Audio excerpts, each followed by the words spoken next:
Since GTA was first introduced in 1997, there has been multiple missions across each game that players just cannot stand or they can't seem to get past. And in this video, we'll be looking at 10 of the hottest missions in Grand Theft Auto. Coming in at number 10, we find 3-leaf Clover from GTA 4. While the mission itself seems easy, as you just need to control the witnesses, steal the cash, and escape. Sounds easy enough, doesn't it? But this mission can be anything but easy. The hot part comes in during the escape, where you have cops waiting for you that you need to take out in order to progress further. And as you run towards the subway entrance, you will be greeted by cops blocking roads, alleyways, and much more. Each time, you will need to shoot your way through, and in some cases, this may cause more damage than you're expecting, causing many players to restart the mission. The further you go into the mission, the hotter it gets. It's the clear, including down in the subway. Once inside the subway, your next challenge comes from avoiding oncoming trains, as this is an active subway. While the mission has some trouble spots throughout it, the first-time player for this mission may find it difficult if you don't have auto aim on, or if you run out or run low on ammunition at any time during the firefight with the LCPD. Moving over to number 9, we find Demolition Man from Vice City. What makes this mission so difficult, you may be wondering? Well, first off, you're using a small RC-controlled helicopter which has to pick up one bomb at a time and place it within the building within a designated spot. But wait, that's not the hot part. You will also be up against the clock, having just under 8 minutes to complete the mission. As you fly your helicopter through the building, up and down the stairways, and from floor to floor, you will also find the construction and police are firing and attacking your helicopter, always trying to damage it. During this mission, you also have to be careful not to drop the cargo, as this will slow you down, since you will need to pick it back up and continue to its destination. While the helicopter can take some damage, the controls can make it difficult to maneuver. Even after updates and using a controller on PC, it can be difficult due to the helicopter's sensitive controls and turns. Take a few too many hits, and you fail the mission, as your helicopter is destroyed. While this mission has gotten easier for many new players with the Definitive Edition, it makes our list, as it's still difficult at times, even with recent updates and based on the original PS2 edition of Vice City. Next up, we find the Snowstorm from GTA 4. Snowstorm starts out with Nico being sent over to the abandoned hospital to recover a duffel bag. Seems easy at first when you arrive. Find your way into the building, take a few people out the entrance. But wait, what's this inside? They are hiding in overhead? Well, that makes this even trickier. Moving through the building, you will find a health packet. And if you have taken damage, I recommend picking this up, as you'll need to fight your way out through the cops to the end. This one mission, and many players has made the mistake of trying to drive back across the only bridge to the island, which is the hardest way and often the cause of losing the mission and having to restart. The easier way is to steal the boat right outside the hospital and take that back, and you will lose the wanted level quickly afterwards. While not as difficult as some missions coming up, this mission can be difficult for those unaware of the boat or other tips throughout. The big score, the obvious approach, is not a mission I often see on these lists. Doing this approach may seem easier as you're drilling right through into the vault itself, but once Franklin breaks through the wall and the explosives are thrown into the door, the alarms instantly go off, and you have news coming from the tunnels in both directions, plus repelling down into the tunnel that you need to take out. As the escape moves on, you find yourself fighting off LSPD and Noose while you make your way to the getaway car. All this while also switching between Franklin, Michael, and Trevor for various aspects of the mission. What sets this mission apart is it's intensified as the cops have good aim and will damage you quickly. As you can see here, I'm using a minigun, and I recommend doing this to make this mission much easier. After you finally reach the getaway vehicle, you'll need to start running the cops, and soon you'll also need to switch to Trevor, who will need to fly close to Merryweather helicopters so Lester can shoot the helicopters down. Finally, you can drop the gold in the train car and make your way back to the Mackenzie airfield, where the mission will finally end. While similar to the other approach, this one is more difficult due to the added elements of the cops spawning continuously, the flight mechanics, and other factors, making it one of the hottest missions in GTA 5. Next up, we have OG Locke from San Andreas. While the mission may appear easy to just chase Freddy and take him out, it's nothing but easy. While you're chasing Freddy, he takes you through narrow alleyways, through traffic, and add in OG Locke's horrible shot. You can be lucky if you take Freddy out before he reaches the basketball courts. What makes this mission even more difficult is if you try to shoot Freddy yourself, it can be hard to hit Freddy due to how often he speeds up and takes various turns throughout the mission.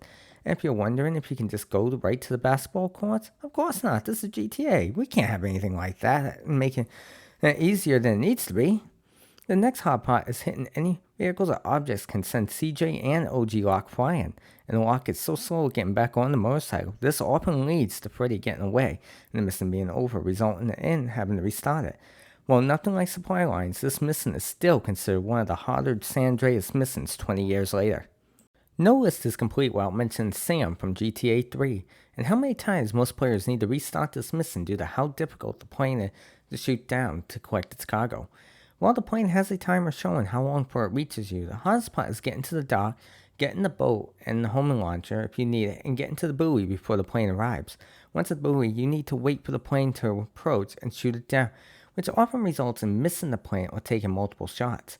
If you miss the plane ends up landing, you end up needing to restart the mission. Making matters worse, once you collect the cargo from the water, you will have a wanted level you need to outrun all the way back to the construction site, and these cops will cause some damage. For those who have completed this mission, do you think this mission is easy or hard?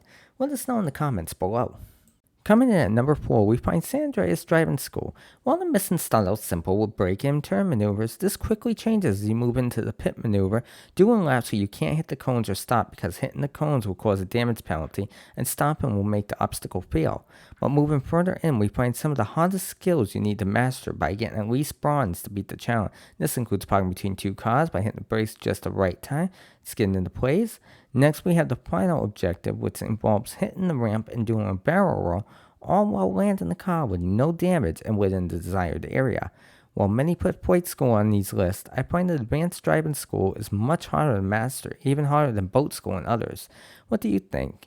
Do you think driving school in San Andreas is harder? Let us know in the comments. Moving back to Vice City, we find the driver. Usually a race in GTA is not too bad to beat, but when it comes to the driver, we can't say that. In the driver, you go up against Hillary King. The problem? Well, the game puts you in a Sentinel, which can't really compete with Hillary's car, unless you can hit his car out of the way early on. But wait, that's not the only issue. As you progress through the race early on, you will receive a wanted level, and the cops will ram you any chance they get, which is even worse as it slows you down and will cause most players to have to replay the mission multiple times trying different techniques. Recommendations for this include parking a fast car nearby that won't despawn, colliding with Hillary early on and driving just fast enough but not fast enough to lose control in the corners to beat him. No list would be complete without mentioning Espresso to Go from GTA 3. Well, when you first get this mission, it sounds easy. You gotta take out the stands with a rocket launcher, car, or other means, but that's not the full point. The hotpot comes with only the first stand being mapped out once you start the mission, and the other 8 stands only show once you get close to them, and they are all across the map. But don't forget, you're also racing the timer on the right side of the screen. And when that hits 0, the mission is automatically failed if you didn't destroy all 9 stands at that time, meaning you will need to restart the mission. The other issue is during this mission you will also have rival gangs shooting at you, causing vehicle damage, and if you're not using a rocket launcher to destroy the stands, you will most likely go through a few different vehicles before you complete the mission. Overall, this mission is difficult due to its distance being timed, and if you never did this mission, finding the stands all over the map. Even with online maps, it can be difficult, with cars coming from different directions being shot at, and if you destroy your car and can't find one quickly, it can make it even worse. Coming in at number 1 shouldn't be any surprise to anyone, that is supply lines from San Andreas. Supply lines is the second mission you will be assigned if you do the missions for 0, and involves playing a small RC plane to take out delivery vans and dealers. Sounds simple, right? Not by any chance. The plane has sensitive turn-in. You also need to watch the fuel gauge, which if it hits empty, this mission is done. You'll be shot at throughout the mission by the drivers and in some cases passengers as you move from one to another. And if the plane takes too much damage, well, you'll be restarting. Same thing applies if you hit too many buildings.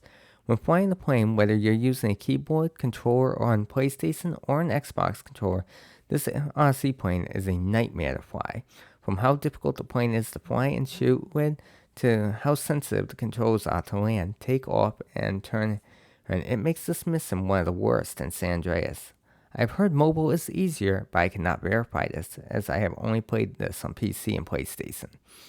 So when it comes to taking out the vans, bikes, and motorcycles, I recommend landing behind and shooting at them with the plane to make it easier, and take your time while using throttle only when really needed to control fuel usage.